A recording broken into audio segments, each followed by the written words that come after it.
Muna ni itsura.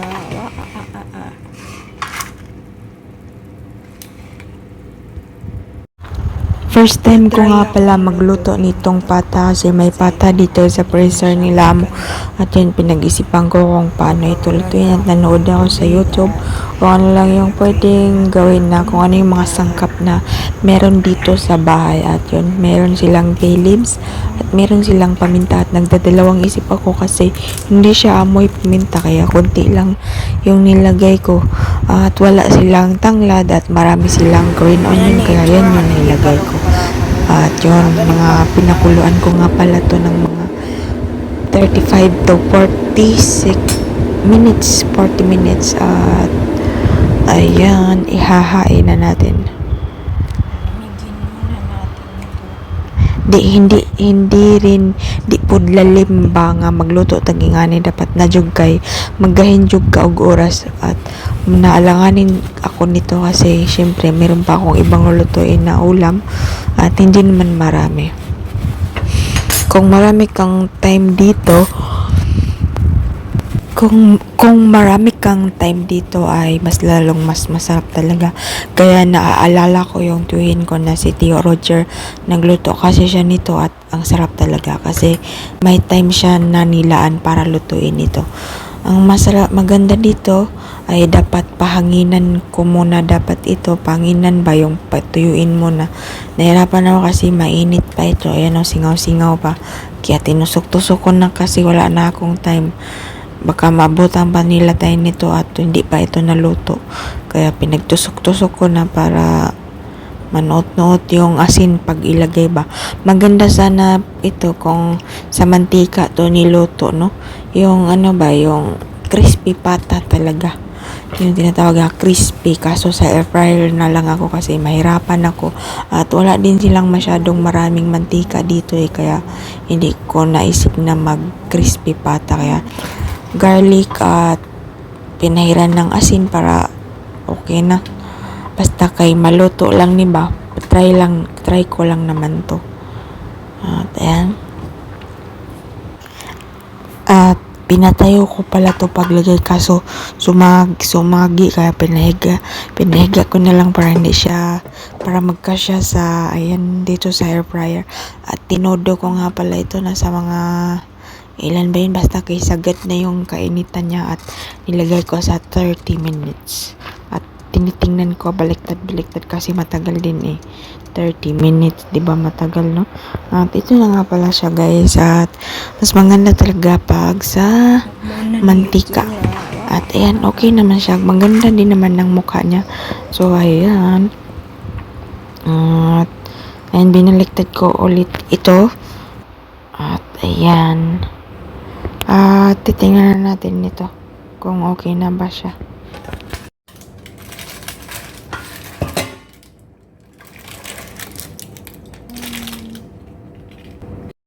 Kung kompleto pa ito sa sangkap, siguradong mas masarap talaga ito kasi pata ito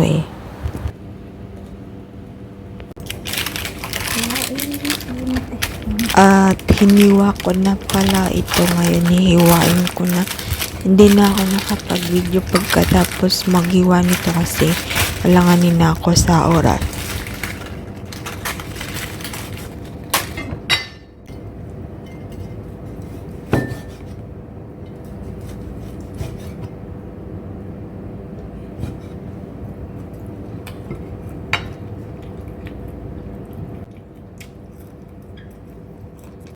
At gumawa din ako ng pumpkin soup. Hindi ko na na-video nung hiniwa ko itong isang buo na pumpkin soup. At ang ginawa ko sa pumpkin soup ay ito. Niluto ko muna sa in-steam ba sa tank ko dito sa Taiwan. At pagkatapos noon malambot na ay blender ko ito para matunaw lahat. At hindi na siya buo-buo ba. Lagyan at nila habang biniblend ko ito ay nilagyan ko nga pala ito ng tubig at ayun blendin ko ng 2 beses kasi isang buo ito na pumpkin. At ang nakakatuwa kasi akala ko hindi gusto nila kasi pagbalik ko kinabukasan naubos pala nila, naubos ni Sarah yung ito na itong ginawa ko na pumpkin soup. Ang sarap kasi, paborito ko nga ito eh.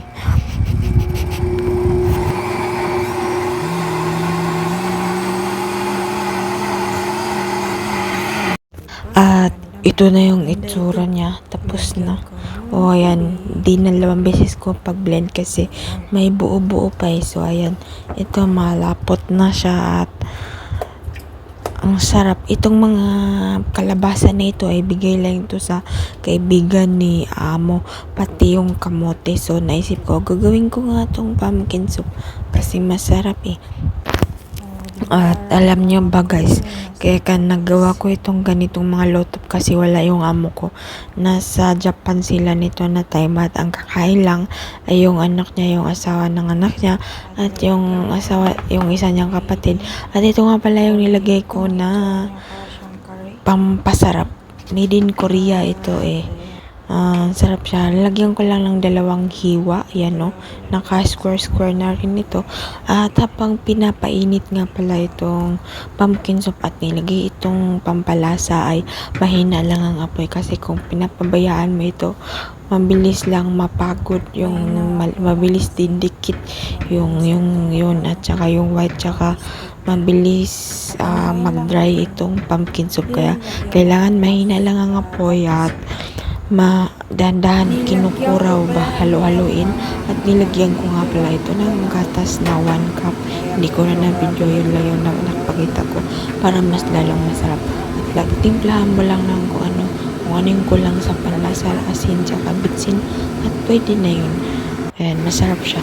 At ito naman ay kasama sa kalabasa, bigay din ng kaibigan ni Amo na kamote. Ayan yung isang karton. Kaya sabi ko, magluto kaya ako ng kamote ko. At ang nakakatuwa kasi nung una kong luto ay nagustuhan nila agad. At sabi agad, ang sarap daw. Ilan lang yung niluto ko dito? 3. Try lang ba? Kagaya sa atin, kamote Q. Ang sarap kasi eh. Tapos yung pagkaluto ko, nakailang ulit kaya akong beses nito magluto. Kada hapon nagluto ako mga 4 times ata. Kaya ang sarap man din daw. Ang sarap yung ikot lang sa asukal ba.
naman, pailopo na may itlog.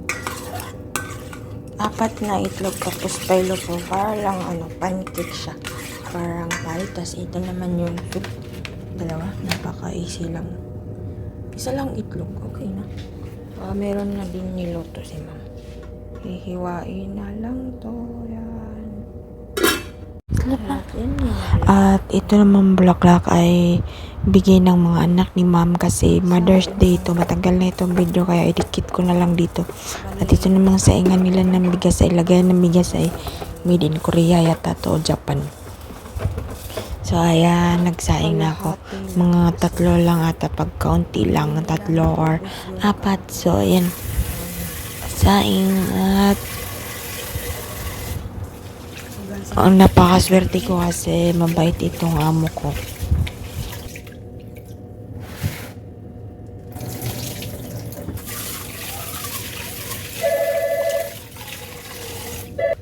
Lahi ra jud ning dato no kasi basta marunong ka lang magluto.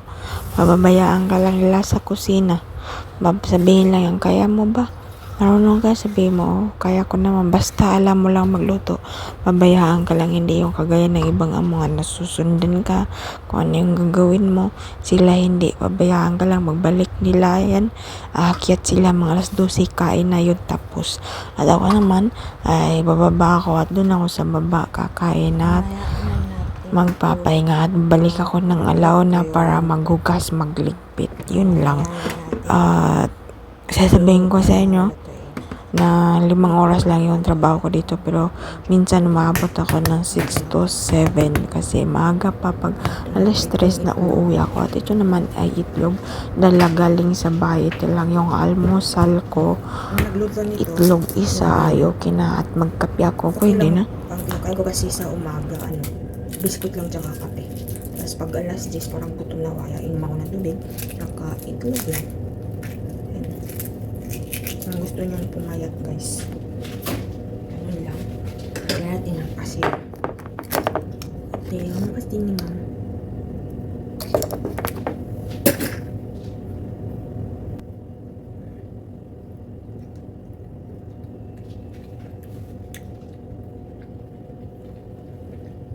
Ang bilis ng oras, may alas 10 na naman. Alas 11 pa lang.